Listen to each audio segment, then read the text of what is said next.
Hey guys and welcome back to another video. आज मैं आपसे बात करने वाला हूँ अबाउट लॉन्ग एक्सपोजर फोटोग्राफी। अब ये एक ऐसा टर्म है लॉन्ग एक्सपोजर।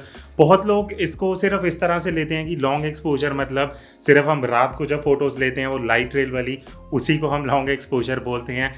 वो भी एक पार्ट है लॉन्ग एक्सपोजर का, बट और बहुत चीज़ें हैं जो आज इस वीडियो में मैं आपके साथ शेयर करने वाला हूँ।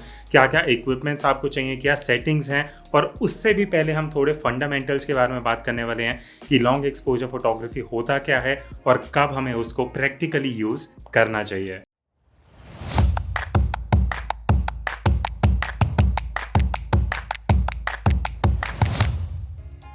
अब मुझे याद है कि जब मैंने नया नया लॉन्ग एक्सपोजर फोटोग्राफी सीखा था, उसको करता था मैं प्रैक्टिकली, तो मैं क्या करता था, मैं हर जगह ट्राइपॉड लगाता था, लॉन्ग एक्सपोजर रखता था और हर सिचुएशन में मैं ट्राई करता मैं लॉन्ग एक्सपोजर फ़ोटो निकालूं।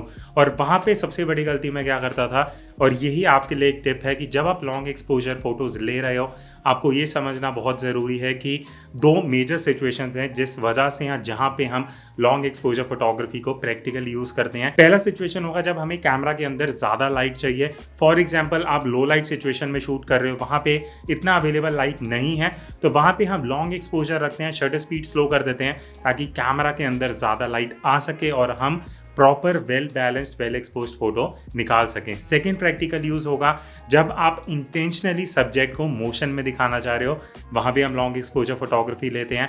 अब यहाँ पे जैसे आप सैंपल में देखोगे, मेरा जो लाइट रेल बना है वो बना है बिकॉज मैंने इंटेंशनली ये डिसाइड करा कि मुझे इस सिचुएशन में लेट्स सपोज 4 सेकेंड का एक्सपोजर चाहिए शटर स्पीड, ताकि मैं इस तरह का लॉन्ग एक्सपोजर या लाइट रेल कैप्चर कर पाऊँ। तो हमेशा ध्यान रखना, दो मेन पर्पस होते हैं। पहला to let in more light, और सेकंड होता है इंटेंशनली लाइट को मोशन में या सब्जेक्ट को मोशन में दिखाना। तो ये तो थी थोड़ी ज्ञान की बात। अब हम बात करते हैं कि प्रैक्टिकली क्या कैमरा सेटिंग्स हैं, क्या क्या चीज़ें आपको ध्यान में रखनी चाहिए। सबसे पहला सजेशन मैं आपको दूंगा कैमरा सेटिंग पे आने से पहले, वो है tripod is a must. Tripod होना बहुत ज़रूरी है, बट मैं ये सजेस्ट नहीं करूंगा कि आप एक महंगा ट्राइपॉड लो, क्योंकि जब मैं लॉन्ग एक्सपोजर फोटोग्राफी की बात करता हूँ, वहाँ पे जब मैं आगे शटर स्पीड की बात करूंगा आपको एक्सप्लेन करूंगा, बट हमारा शटर स्पीड स्लो रहता है और वहाँ पे हैंड हेल्ड क्लिक करना मुश्किल हो जाता है, बिकॉज जब हमारा सेकंड्स में शटर स्पीड ज़्यादा है, वहाँ पे इट्स क्लोज टू इम्पॉसिबल कि हम हैंडल शूट कर सके। तो हमें एक ऐसा स्टेशनरी कैमरा को स्टेशनरी रखने के लिए हमें एक ट्राइपॉड चाहिए होता है, चाहे एक बेसिक 800-1000 रुपये वाला भी हो, चाहे एक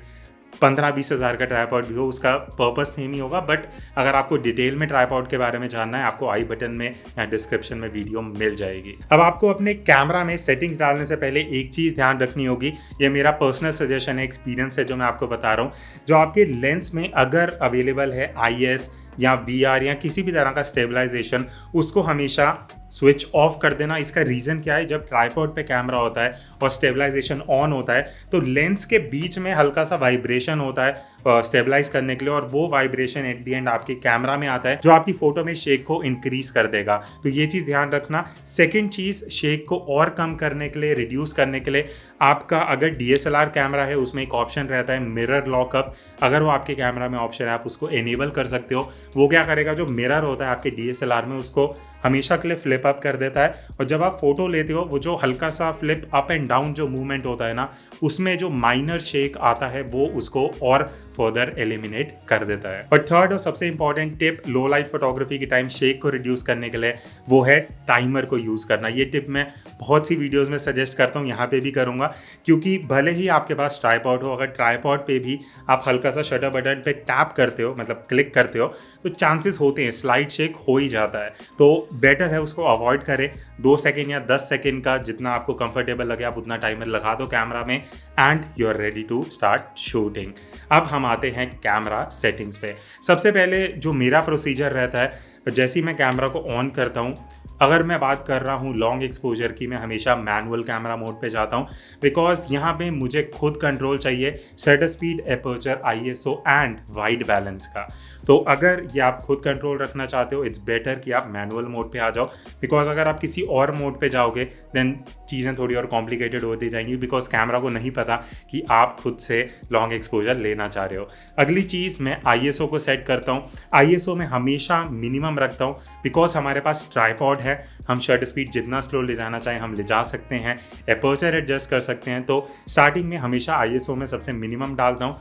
50, 6400 जो भी मिनिमम है वो आप चूज कर सकते हो। उसके बाद आता है सबसे मेन कैमरा सेटिंग का पार्ट, वो है शटर स्पीड। अब शटर स्पीड समझना बहुत ज़रूरी है और यहाँ पे काफ़ी लोग गलती कर देते हैं। सबसे प्रो टिप मैं जो आपको दूंगा, रादर देन कि कहीं और देख के या खुद के मन से आप शटर स्पीड डालो, आपको ये प्लानिंग करना बहुत ज़रूरी है कि जो मैं लॉन्ग एक्सपोजर लेना चाह रहा हूँ उस मूवमेंट में कितना टाइम लगेगा। इसमें आपका एक्सपीरियंस या आप हिट एंड ट्रायल जितना करते हो उतना आप ज़्यादा सीखोगे। लेट्स सपोज आप ये फोटो देख रहे हो, यहाँ पे मैंने कुछ हिट एंड ट्रायल करे, पहले 1 सेकेंड, 2 सेकेंड, 4 सेकेंड, फिर जाके मुझे समझ आया कि मुझे 4 सेकेंड पे ही ऐसा लॉन्ग एक्सपोजर मिल सकता है। तो ये प्लानिंग और एक्सपीरियंस बहुत ज़रूरी है।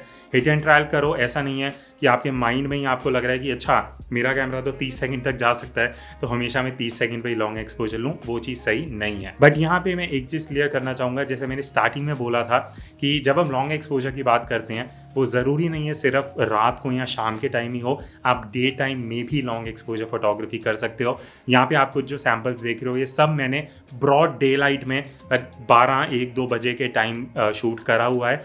उसके लिए एक चीज़ बहुत इंपॉर्टेंट आपको लगेगा और वो रिक्वायरमेंट है, अब वो आपको इन्वेस्टमेंट करना पड़ेगा। मैं बात कर रहा हूँ अबाउट ND फिल्टर। अब ND फिल्टर की भी कुछ वीडियोस मैंने बनाई हैं, वो आपको डिस्क्रिप्शन में मैं डाल दूंगा, variable ND filter, fixed ND filter. But ND filter का बेसिक पर्पस क्या होता है, अगर आप डे टाइम में अपनी शटर स्पीड 10 सेकंड डालोगे ना, आप ट्राई करके देखना आपकी फ़ोटो प्रॉपरली एक्सपोज नहीं आएगी, वो ओवर एक्सपोज जाएगी। चाहे आप F नंबर हाईएस्ट भी लेके चले जाओ, आपको करेक्ट एक्सपोजर नहीं मिलेगा। उसके लिए हम लगाते हैं ND फिल्टर जो हमारी लाइट को फर्दर रिस्ट्रिक्ट करता है एंड वो हमें एनेबल करता है स्लोअर शटर स्पीड चूज करने के लिए।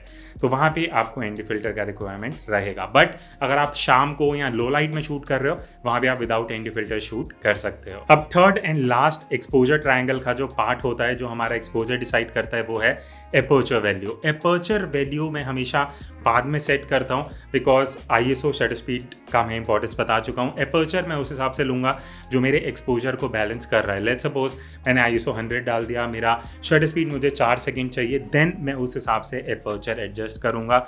F8, F11 जितना भी मुझे मिल रहा है मैं उस हिसाब से डायल इन करके देन आई स्टार्ट शूटिंग। नहीं, शूट करने से पहले एक चीज़ मैं बताना चाहूँगा और वहाँ पे भी काफ़ी लोग गलती करते हैं, वो है वाइट बैलेंस। अब वाइट बैलेंस में आपको क्या करना है, क्योंकि जब हम स्पेशली जब लो लाइट में आप लॉन्ग एक्सपोजर लोगे ना, लेट्स सपोज इस फोटो में आप देखोगे यहाँ पे ये येलो कलर का लाइट रेल बन रहा है। अगर मैं इसको ऑटो वाइट बैलेंस पे लेता, चांसेस हो सकते थे मेरा वाइट बैलेंस ऊपर नीचे चले जाता।